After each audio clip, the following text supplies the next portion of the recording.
first things first, let's just read this little section right here. We're in 8 and 7. I'm just going to take it a verse at a time. Or do you think we should read the whole thing again to get context? Or are you okay? We probably should do that. Let's do that.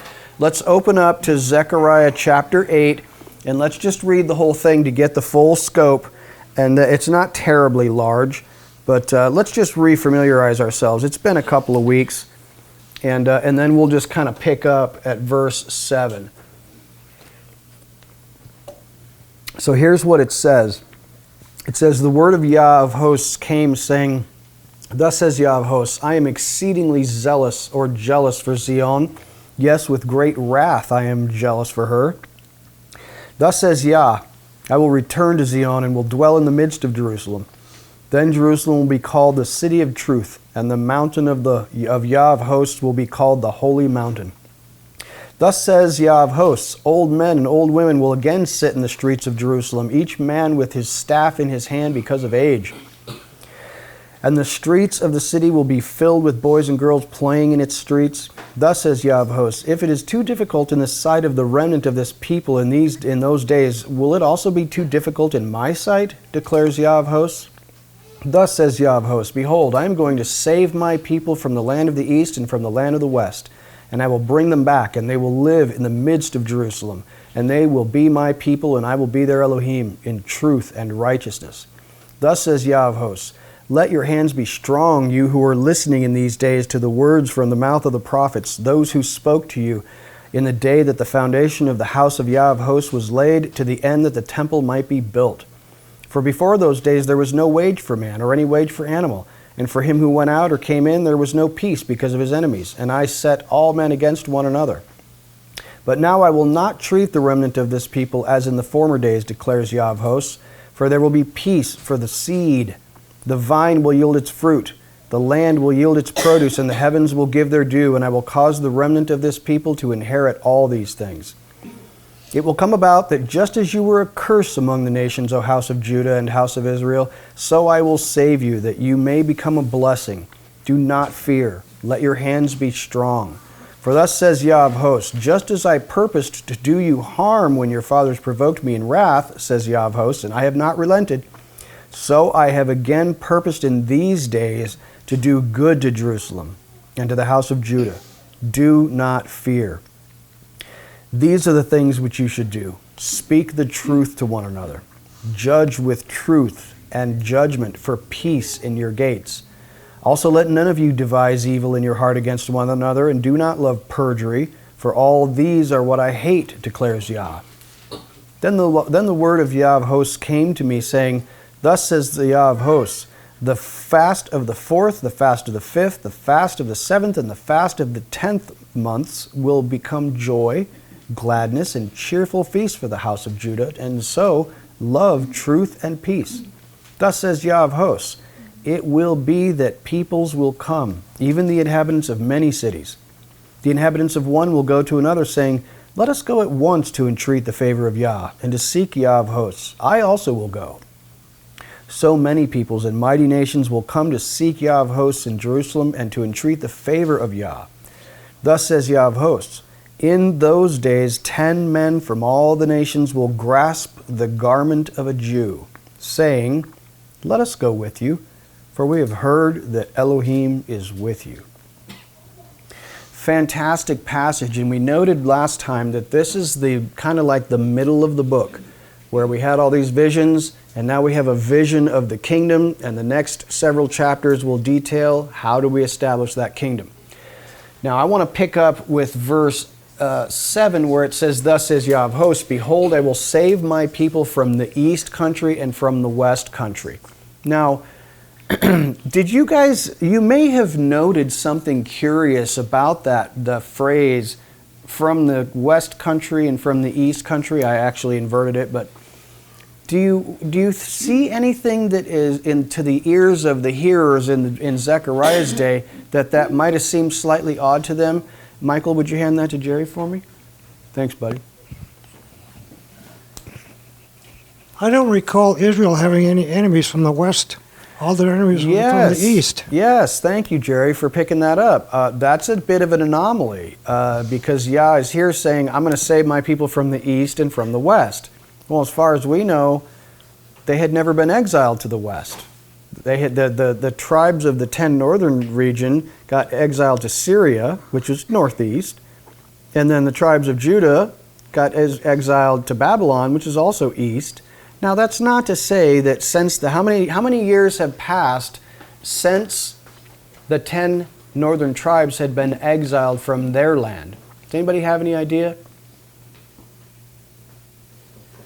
I don't know right off the top of my head, but I'm pretty sure it's about 325 years, somewhere around there. So is it possible that some of the Jews who had been exiled had moved further west? Certainly it's possible. But to these people, it is certainly also possible that they would have been saying, the West Country, what are you talking about? But we know, because looking a little bit forward, in the days of Yeshua, were there Jews in the West Country? Yes, there were. So something happened between then and now. I mean, you remember when Paul went to Rome, there were quite a few Jewish communities in Rome. Now remember that in the book of Acts, I think it's chapter 19, he met Priscilla and Aquila who had to flee Rome because they got kicked out. The Caesar had expelled all the Jews from Rome. But there did seem to be at that time Jews to the west.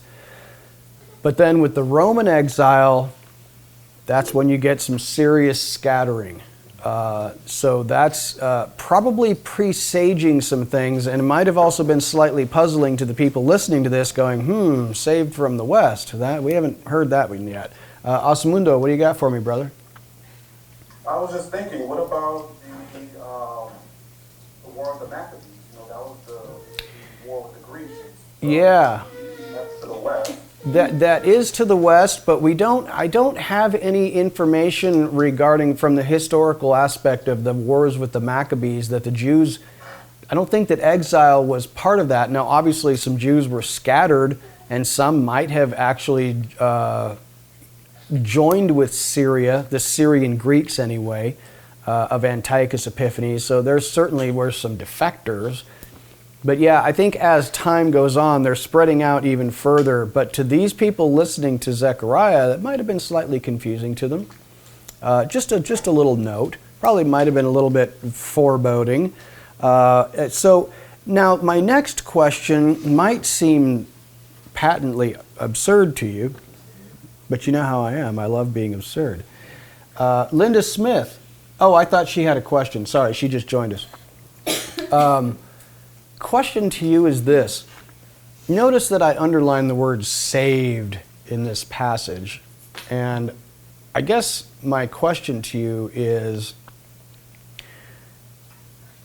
you notice that he says he's going to save his people from the east and the west country. Now, when you think of the word saved, what do you think of? Redemption. Okay, some of you are invoking the Hebrew word for saved or rescued. Others are invoking the name Yeshua, which is closely connected. Who is it? It's Maureen. Go ahead, Maureen. What do you got for me?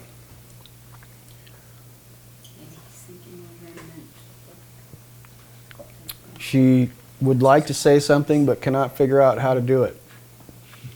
Bob, show her how to... I got it. She's got it. Okay. I'm a little slow. I was thinking redemption. Yeah. Great insight. That's a great word. And I think it's very insightful, and I think it's very poignant. I want to just point out to you that, and I have been in the habit of reminding you of this periodically, but many of our mainstream Christian brothers and sisters, when you say the word saved to them, what do they think of? They think rapture. They could be thinking of the rapture, but I think more than likely they're thinking of what else? Well, I just thought of not what Christians maybe, but what we believe saved from sin and death. Yes. And I think, yes, and if you extrapolate that idea, Bethany, what do you think? To be kept from something, you're saved from something else, so to be Right. kept away from something Yeah, else. yeah. And I think that what a modern Christian might interpret what Bethany just said as, I think we're thinking of being saved from hell. Carla? That's what I was going to say. Oh, sorry, Carla, I ripped you off. Well, that's absolutely true, I think, that many people, when they think I'm saved, they literally think I am not going to go to hell when I die. I'll go to heaven when I die. You know that we've talked before that the idea that you're going to be resurrected and live on this planet with Yeshua is actually quite foreign to a lot of Christians. They're just not really aware of that. Well, and what In is the hell? back of their minds, they might be. What's that, Cindy? What is hell really? That's the question. Well, you've opened up a stinky can of worms, and we will deal with that another time. That's a good one, though. But seriously, that's a great question. But yes, I think most people will look at, what does this all mean? And they think, well, I'm going to heaven when I die. And then they're thinking, if they have an idea about resurrection, that just means I'm going to heaven. They don't often think about actually ruling on this planet with Yeshua in a physical body that is immortal. That's a foreign concept to a lot of people. Or if they do know about it, it's just kind of somewhere in the back of their mind and they haven't really thought about it very much. And those are all wonderful and true things. But I would say to you that we have to have a balance between thinking about eternal salvation and thinking about temporal salvation, which is right here, right now. Do you believe in temporal salvation? That Father can save you, rescue you, redeem you, deliver you from trouble now, in this life? Now we have to balance that because Yeshua did tell us there's going to be trouble. You're going to have difficulty. There's going to be tribulation.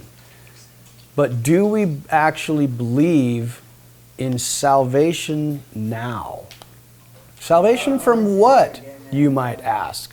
Well, what are you saying, Alan? Salvation from what? What do you think I'm saying? Well, it's like when you said the kingdom is at hand. It's like when he was here living, Yeah. it was like the inauguration of the kingdom, right? Right, right. And so that was a spiritual reality for sure, but the fullness of that Mhm. won't be culminated until the resurrection. Yeah, So, yeah. yeah, that's where you get all those movie Absolutely, signs and stuff. absolutely.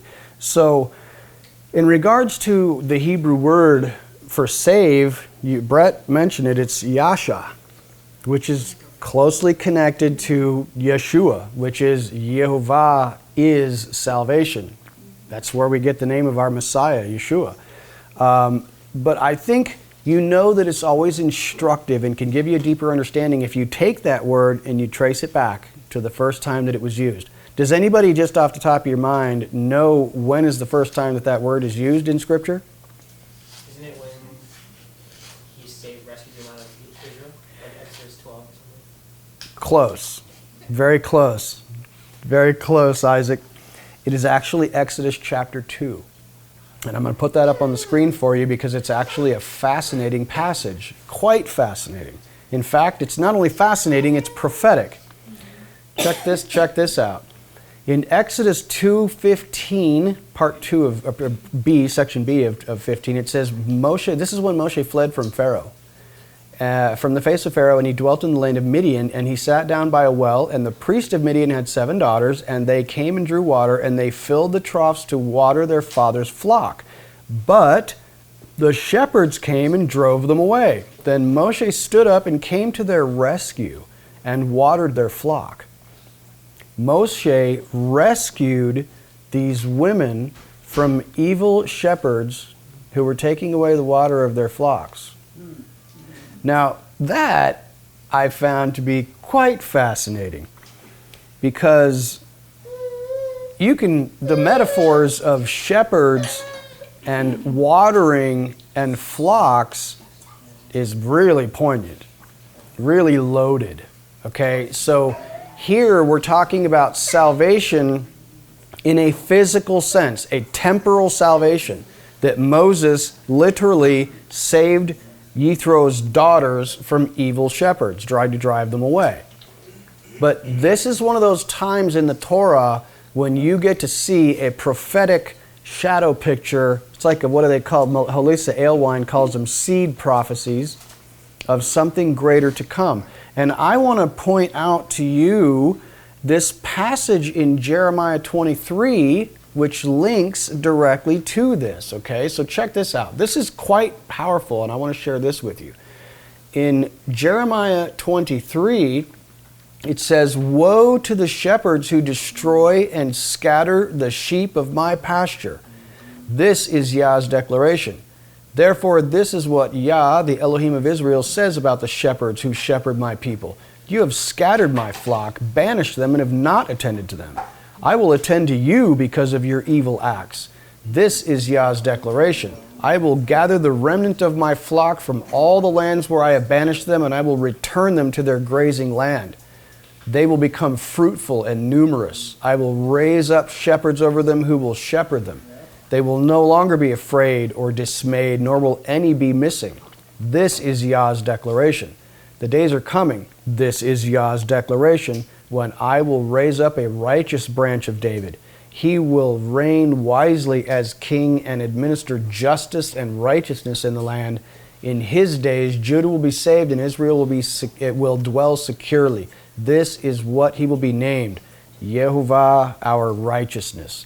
Fascinating. What verse was that? That is Jeremiah 23, 1 through 6. That's amazing. So here is what I would consider to be a parallel passage. And remember that Jeremiah wrote prior to Zechariah.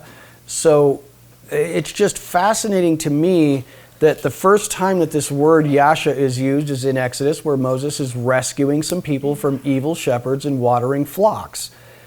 You've got so many amazing metaphors about Yeshua rescuing and being the good shepherd. I mean, you can talk, there's just so many amazing passages. And I want to point out to you that there really are two different types of salvation. There is eternal spiritual salvation and temporal physical salvation. And I think too often we blow off the physical because we think that's just not real, or it's not, I've never seen that. I don't know. But we're going to talk about that briefly. David, what do you got for me, brother? This is very interpretive, but I mean, the word itself means this thing of Savior, but if I break it down into the letters, I always associate from them with a messenger, and then the next letter is a Vav, which is a sacrifice, and then the last letters are Shia, Yeah. and Shia is, in my mind, is a reference to the Shiites, which are Persians, or Iran. Iran is the Shiites. Sure.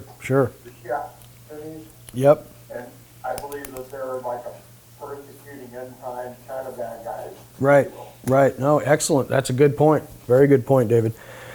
So I just want to remind you that there is salvation, and we're gonna dig a little bit deeper into that. Not right now, but in just a moment when we move forward a little bit. But just keep in your mind that salvation is much greater than you just going to heaven. Cynthia?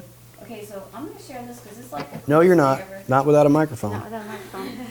Okay, like this is one of my favorite words actually in the Bible, and it's yesh. So you brought up yasha, right? Which means salvation. So in Hebrew, the aleph in a word is usually the verb form, which that is. It's the active part. Mm-hmm. So yesh actually means substance, existence. Let's see, what's the other one? So it means substance, being, existence.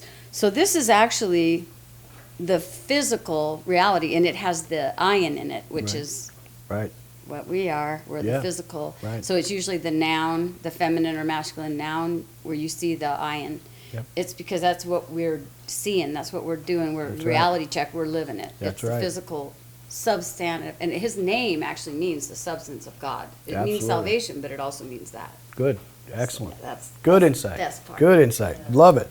And I want you to continue to consider the physical and the spiritual, because you are physical and spiritual. And it's supposed to be balanced. Your spirit is supposed to rule your flesh. You know what I'm saying?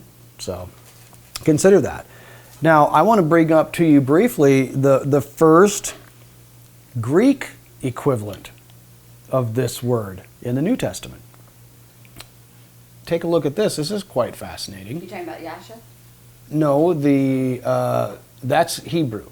I'm talking about the Greek That equivalent word, the to Greek Yasha, version. yes, Gotcha. which is zozo. You probably have heard this Greek word. Everybody knows that Greek word. And here, here's where it comes in right here in Matthew 1:21. This messenger, this angel appeared to Joseph, and he said about Mary, she will give birth to a son, and you will name him Yeshua, because he will, zozo, Yasha, his people from their sins. Now, this is entirely spiritual. You can't, saving somebody from their sins is not physical rescue. That's purely spiritual rescue. Rescue from the unseen evil force that seeks to drag you down, right?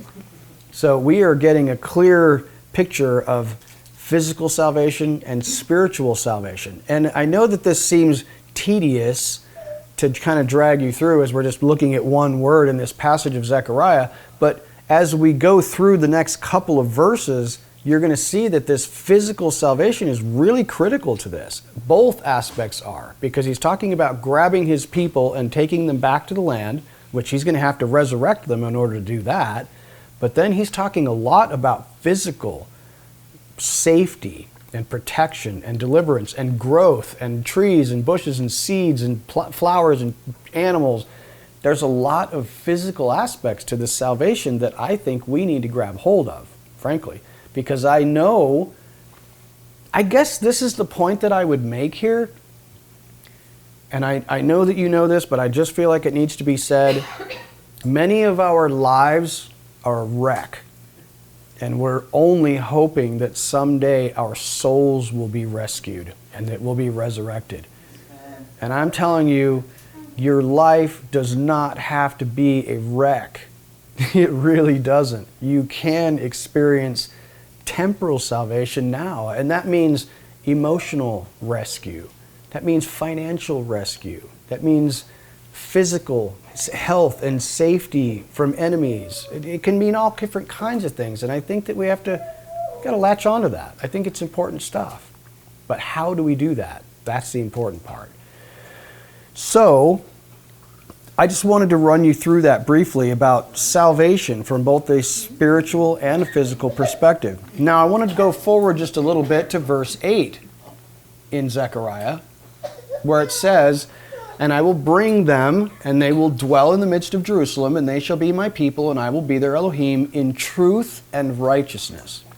Now, I've underlined a couple of things. I obviously mentioned to you briefly that Yah himself is going to have to regather these people and bring them back to the land.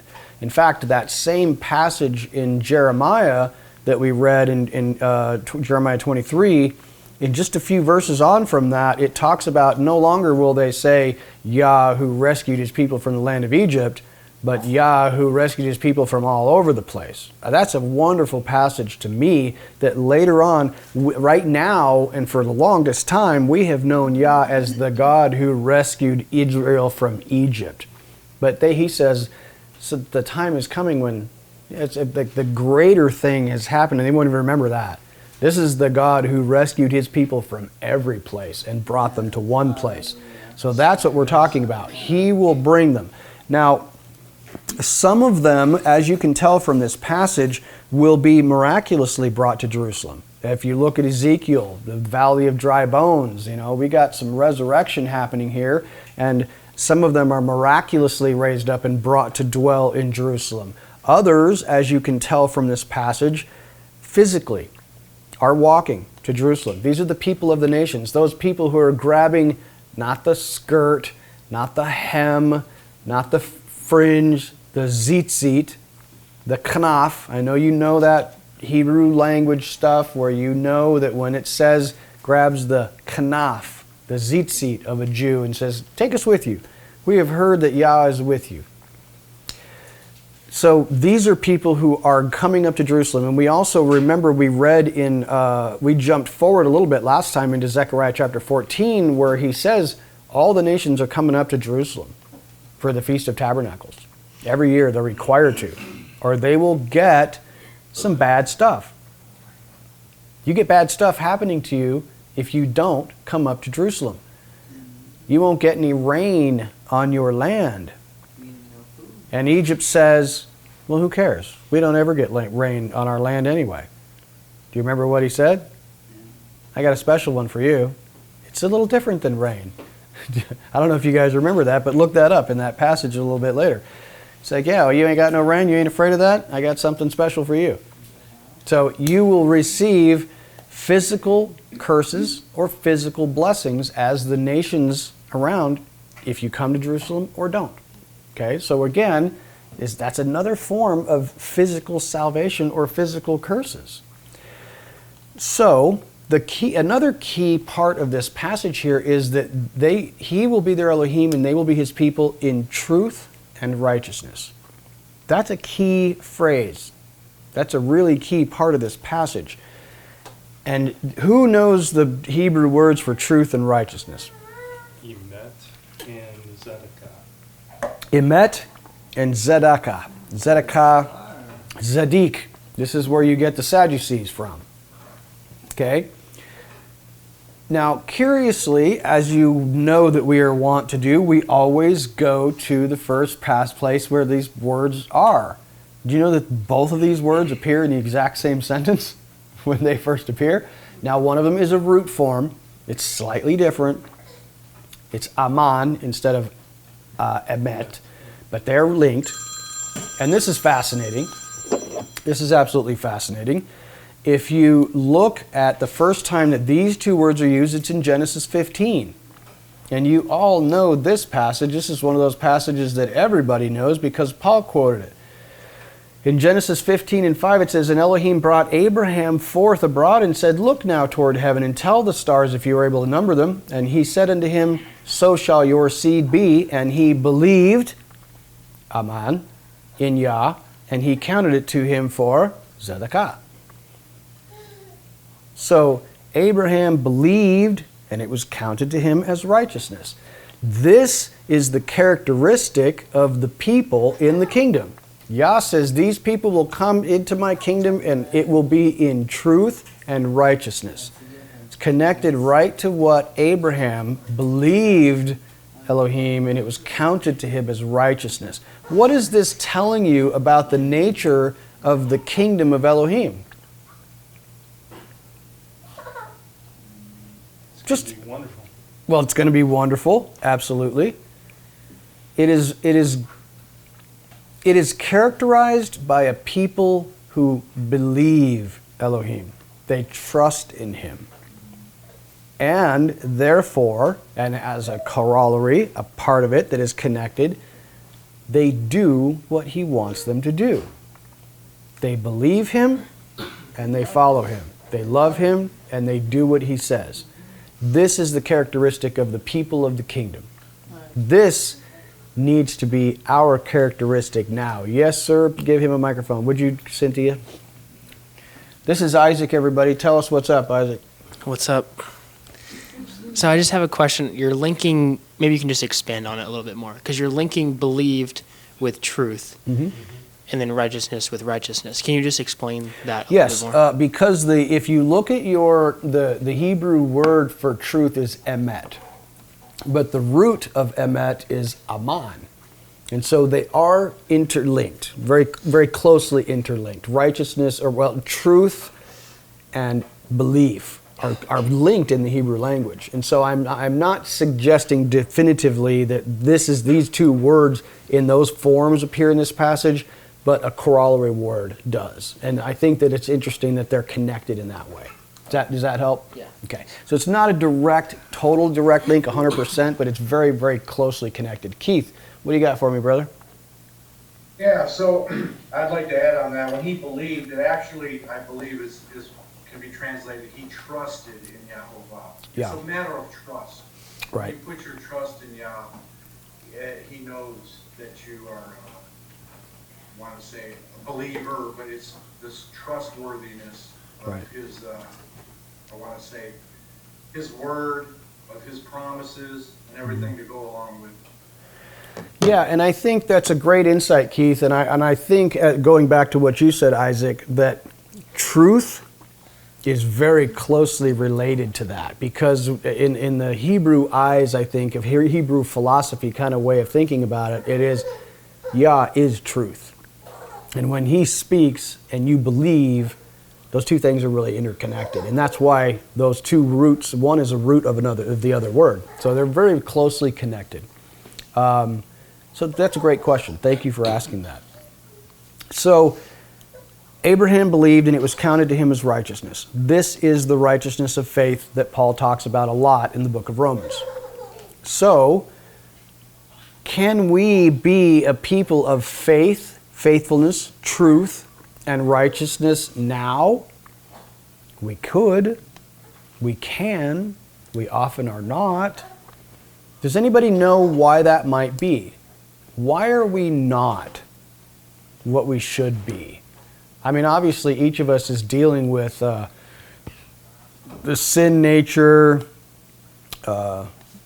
whatever you want to call it. That kind of tends to pull us down. That's certainly an element of it that everyone deals with. We haven't died to ourselves fully. That's part of the problem. We haven't died to ourselves fully. That is definitely a part of the problem. Interestingly, also, I feel like fear is a part of the problem, because we see, and we talked about this briefly last week, that fear of something other than Yah can inhibit us. It really does inhibit us to some degree. So, this leads us right into the next verse, which talks about being strong and not being afraid. In fact, be strong and don't be afraid is mentioned like 4 times in the next couple of verses, which reminds me a lot of what? What does it remind you of? Be strong and courageous. Be strong and courageous from Joshua chapter 1. It's very, very similar. Very similar. So let me read that for you. This is the next little passage. In verse 9 it says, "Thus says Yah of hosts, let your hands be strong, you that hear in these days the words by the mouth of the prophets, which were in the day that the foundation of the house of Yah of hosts was laid, that the temple might be built." So remember that in Zechariah's day, these people had a hard time. You know, when they went back to the land, they were having a difficult time. They were fighting with a sword in one hand and a trowel in the other, doing some building as they were fighting the enemies of Israel. It was hard. It was tough. And they had to be strong and courageous to even get that work started. That would have been very discouraging for a lot of people. And so that's really important. So they were terrified by enemies, but unfortunately, and we referenced this back in the book of Haggai, because remember Haggai is contemporaneous with Zechariah. They're writing at the same time. In Haggai chapter 1, verses 2 through 11, and you can just make a note of that because I'm not going to read it for you. It's slightly lengthy, but it's really important. Does anybody remember what Haggai said to the people at that time? Okay, he was saying to them, "Thus says Yah of hosts," you guys are saying, the time is not yet for the temple to be built. But you're worried about your own houses. You're super concerned about you're living in, you're really concerned about your own place. You're fixing up your own house. You're getting your own situation locked in and solid, which is great. I mean, everybody needs a house. But he says, you're neglecting my house. And he says, test me in this. Get to work on my house. And you see, what's fascinating too is that right there in that same passage, Haggai tells them, are things going wrong for you? You work all day and it's like putting money in a pocket that has holes in it? You plant a whole vineyard and you can't even get enough grapes to make a batch of wine enough to get a little buzz on? Nothing seems to be working out well for you? Why do you think that is? Because you're worried about your own stuff instead of my stuff. Yeshua would say something very similar in Matthew chapter 5 through 7 in his Sermon on the Mount. Why do you concern yourself about this and that and the other thing? Don't you know that Father takes care of birds? And why are you worried about how long you're going to live? Not an inch longer than Yah said you're going to live. What are you worried about? If you'll concern yourself with my kingdom and my glory, then everything you need will be added to you.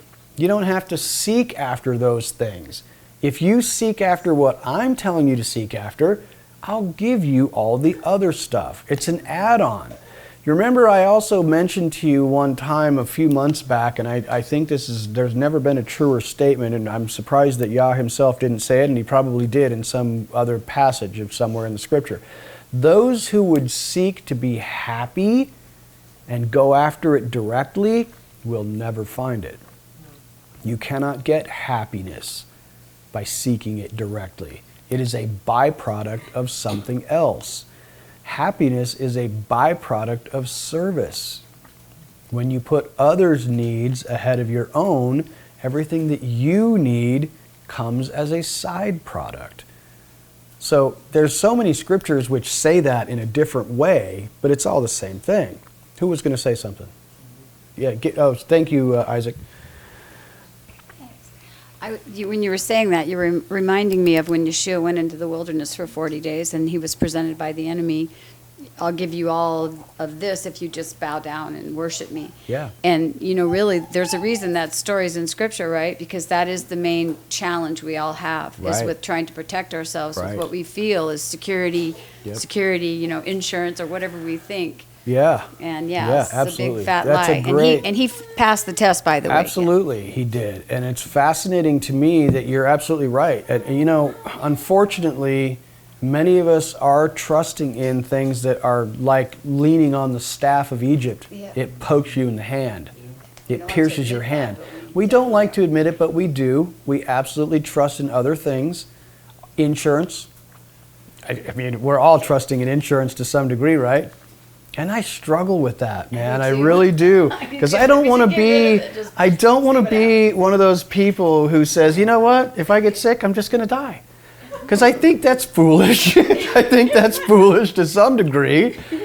Because if I could go to a doctor and they could, oh yeah, we can fix that right up. It'll cost you $200 million, but yes, we can fix you up. But then you're thinking, do I really want? Do I really want that? Because fix me? Life after the doctor is not usually quite as good as before the doctor. You can be alive, but maybe not as well off. Yeah. So anyway, that's pork in there too. You never know. That's one of those things where you have to really you start to question things. I apologize, Tracy. I haven't heard from you nearly enough. I wish you'd talk. Be careful what you wish for. I was thinking about those two words, righteousness and truth, and the one that popped out in my mind was Psalm 119, 142, where it says, your righteousness is an everlasting righteousness, and your Torah is truth. Yeah. And then you started talking about seeking happiness, and Proverbs 29:18 tells us that he who keeps the law, happy is he. Mm-hmm. Mm-hmm. So we've seen like a connection to keeping his instruction and happiness and peace and righteousness and truth. Absolutely. That's such an amazing insight, Tracy, and I'm going to come around to that and talk about that in just a moment, and that'll be my final point for the evening because I think it's super critical. But I just want to say that, we can often be so distracted and trusting in other things that we shouldn't. And I want us to think about this for a moment. These people in this book that we're reading about in Zechariah are primarily, he wants them to not be afraid, and he wants them to get involved in building his house. This is the most important thing. Build my house. Now you might be thinking to yourself, gosh, why? And what's so critical about that? I mean, couldn't they just serve him spiritually? Does he really need a house? Why do you think he's so concerned about that? I mean, any ideas? Could have been talking about their own house, their bodies, getting themselves right, self-examining, so that he can dwell in them. Yes, I think that's the important part, Brett. I think you're absolutely right. Can you hand that back to Jerry? You're absolutely right, and I think that, yes, he's talking to them about a physical house repeatedly now, but he's always been talking about a spiritual house, and we often overlook that. And those are the parts of Scripture in the book, the end of the book of Exodus. So as soon as the narrative is over and he starts talking about the things that we're going to build and we shape it this way, we skip right over that because we don't know what's being said. I think when you look at the first 4 commandments and the 10 commandments, it talks about idol worship. Yeah. If I'm building my house before I'm building God's house, I'm making my house an idol. Right. And I'm saying, I really don't care about you, God. Yeah, absolutely. And you're also, metaphorically, as Yeshua would say, building your house on sand. Mm-hmm. You remember we talked about that when we studied the book of Matthew. You are actually building the wrong direction. Remember we talked about you got to dig down to find the bedrock so that you can plant your foundation there. But everybody around you is looking at you going, you're going the wrong direction. You're supposed to be building up. It's like, no, I need to go to the bedrock first. Then I can build up. So, you're absolutely right. And I think that when we get distracted by building our own house, that is a form of idolatry. That's a great point. And we are all building our houses to some degree. But if they are building a physical house, but Yah is trying to instruct them regarding a spiritual house, then us, who have had no physical temple for like 2,000 years practically, what are we building? We're building the same dang house. The spiritual house. Paul talks about this in 1 Corinthians, right? Every one of us is building on the foundation. What's the foundation? Yeshua himself. Now we can get distracted and not be building. Now, how do we build spiritually? How do we build this house spiritually? You ever thought about that? There are gifts that he gives us to help us build up the body of Messiah. Excellent insight. From a real practical standpoint, what does that mean that we're building a house? I don't want you to think that it's just some nebulous, wishy-washy, I can't put my finger on it. It's just some kind of spiritual thing. What does it mean in a practical level for us to be building the house?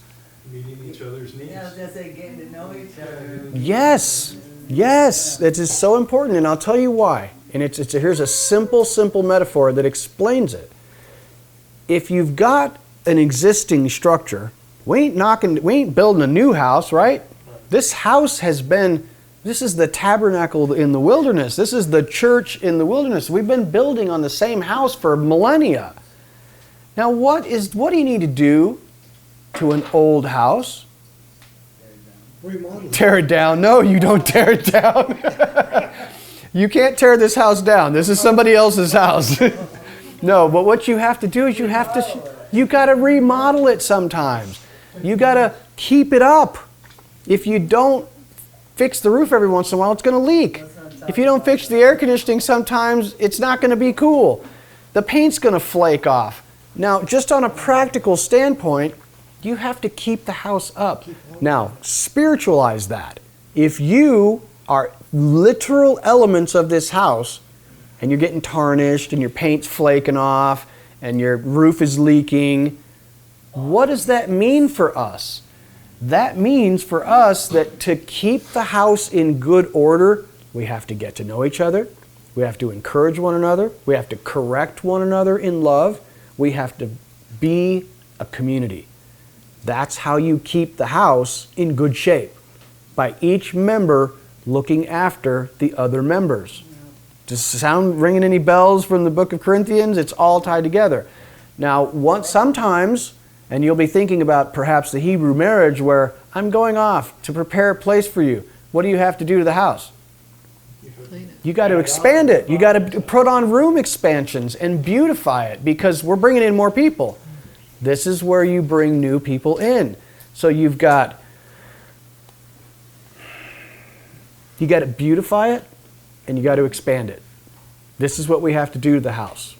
We have to beautify it and keep it sharp, keep it clean, and we got to build onto it so that we can bring more people in. These are the two important things that we are doing to build Yah's house. Make sense? So in this sense, we are just like these people.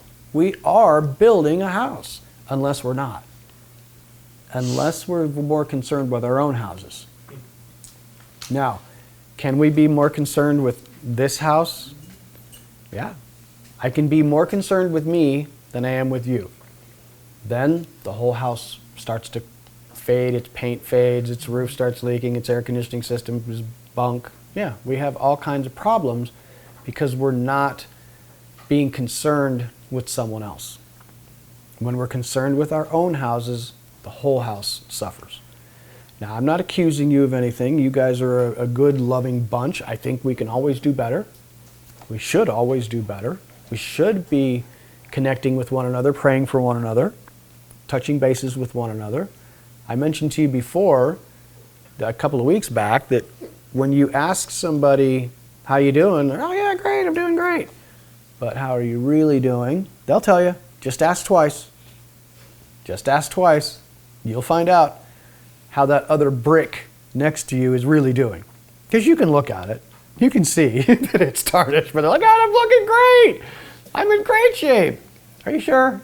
Are you sure? Because I see some paint flaking. No, that's not to say that we're poking at each other and pointing out flaws. That's not loving. But we do need to engage. We do need to engage.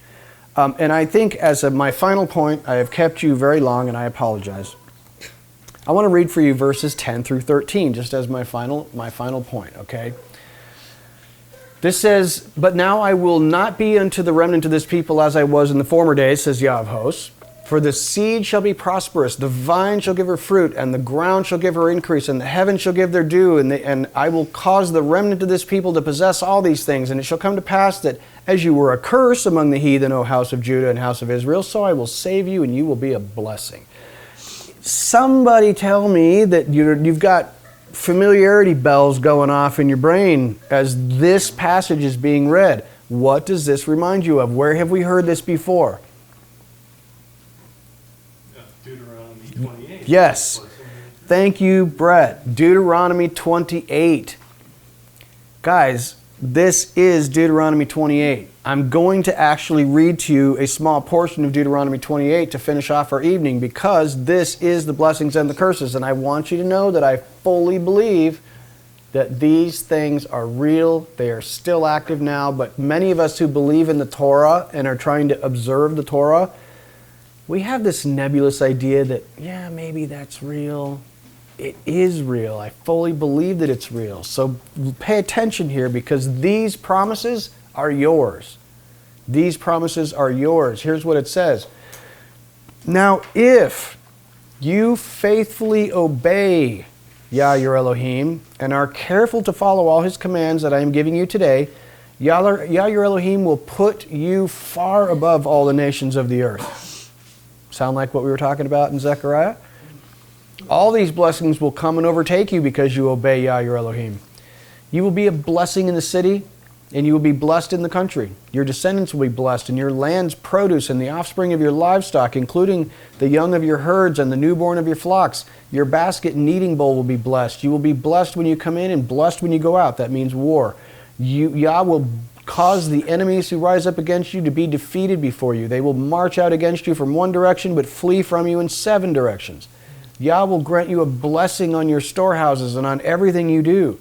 He will bless you in the land Yah your Elohim is giving you. Yah will establish you as his holy people, as he swore to you, if you obey the commands of Yah your Elohim and walk in his ways. Then all the peoples of the earth will see that you are called by Yah's name, and they will stand in awe of you. This is so closely tied to what we were just reading in Zechariah. Yah will make you prosper abundantly with children, the offspring of your livestock and your land's produce in the land that Yah swore to your fathers to give you. Yah will open for you his abundant storehouses, the sky, to give your land rain in its season and to bless all the work of your hands. You will lend to many nations, but you will not borrow. Yah will make you the head and not the tail. You will only move upward and never downward if you listen to Yah, your Elohim's commands I am giving you today and are careful to follow them. And then right there, it switches. But if you refuse to obey, all of these terrible things will happen to you. These are real things. Very real, still very active today. Now you might say, and some do, but Yeshua saved me from all of the bad stuff that happens to me. Is that true? Consequences. There are He's consequences. willing to, but if you There protect are the- temporal consequences. Thus we circle right back to there are spiritual and there are temporal salvation and consequences. You can bring a curse on yourself by failing to obey. Or you can bring a blessing on yourself by obedience. So can you be saved physically now? Yes, you can. If you're willing to obey, if you're willing to listen, if you're willing to serve, if you're willing to put aside your own interests in the interests of others, you can experience great salvation, now and later. Can I just share one thing about the word truth that you guys might not know? You may, absolutely.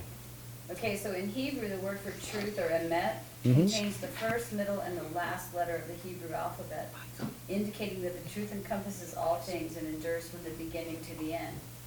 But notice that if we remove the letter aleph from the word, we are left with the word dead. Mot. Huh? Mut. Moot, yeah. Yeah. And I didn't know if everybody knew that or not, but it says let's see, it says the letter aleph is the ineffable letter that represents oneness and preeminent glory of God. Therefore, if we attempt to ignore or suppress God in our understanding of truth, we end up with death. And since Yeshua told us, I am the way, the truth, and the life, no one comes to the Father except through me. Those who deny him in reality are in a state of spiritual death.